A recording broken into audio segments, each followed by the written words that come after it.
Guys ദാ വീണ്ടും ഒരു പാർസൽ വന്നിട്ടുണ്ട്. അപ്പോൾ ഞാൻ വീണ്ടും പറയുന്നത് ആകെ 8 or 9 ഡേയ്സേ ഉള്ളൂ. അപ്പോൾ വേഗത്തിൽ ഷോപ്പിലേക്ക് എത്തിക്കോ. സാധനം ഇനി സ്റ്റോക്കിൽ കോട്ട് സെറ്റ്, ചുദാർ സെറ്റിൻ്റെ സ്റ്റോക്ക് വരുന്നുണ്ട്, കിഡ്സിൻ്റെ ഇതും വരുന്നുണ്ട്. അപ്പോൾ ഈ പാർസലിൽ എന്താണുള്ളത് എന്നുള്ളത് ഓപ്പൺ ആക്കി ഞാൻ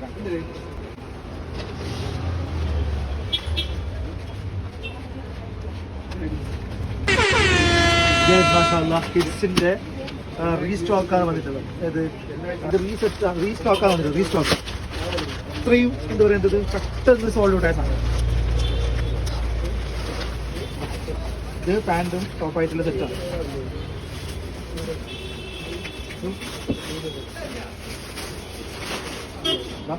one demanded item. Okay, demanded ഐറ്റമാണ് റീസ്റ്റോക്ക് വന്നിട്ടുള്ളത്. ഇത് മൊത്തം അതാണ്. ഇപ്പോൾ പെട്ടെന്ന് ഷോപ്പിലേക്ക് വന്നോ, വെയിറ്റ് ചെയ്യേണ്ട, ലേറ്റ് ആക്കണ്ട. ഓക്കെ, അപ്പോൾ ഷോപ്പിൻ്റെ ലൊക്കേഷൻ പേര് ഓർമ്മയുണ്ടല്ലോ, അപ്സര ഗാർമെൻറ്റ്സ്, മാർക്കറ്റ് റോഡ്.